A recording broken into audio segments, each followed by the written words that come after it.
ఎప్పుడొచ్చి నీకు నచ్చింది విందామనుకుంటే దేవుడు ఎప్పుడు తనకు నచ్చింది నీతో మాట్లాడతాడు.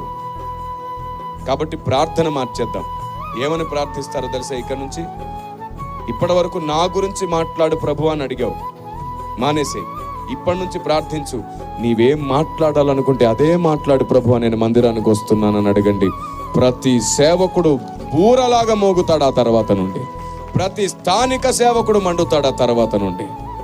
నీకు ఆకలి లేనంత వరకు ఏ సేవకుని దేవుడు వాడుకోలేడు.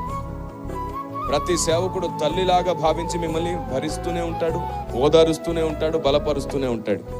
సేవకుడు కూడా మండుతున్న దీపం అవ్వాలంటే సంఘానికి ఆకలి పుట్టాలి. మీరు చెప్పండి, మీకు ఎవ్వరికి ఆకలి లేదనుకోండి, మేమేమో మటన్ దమ్ బిర్యానీ చేసి కూర్చున్నాం అనుకోండి, మీ అందరి కోసం. ఆకలి లేనప్పుడు మీరు తింటారా? అప్పుడు అదేమవుతుంది? అదే కదా మరి. వాక్యం కోసం ఆకలి లేకపోతే, దేవుని నీతి కోసం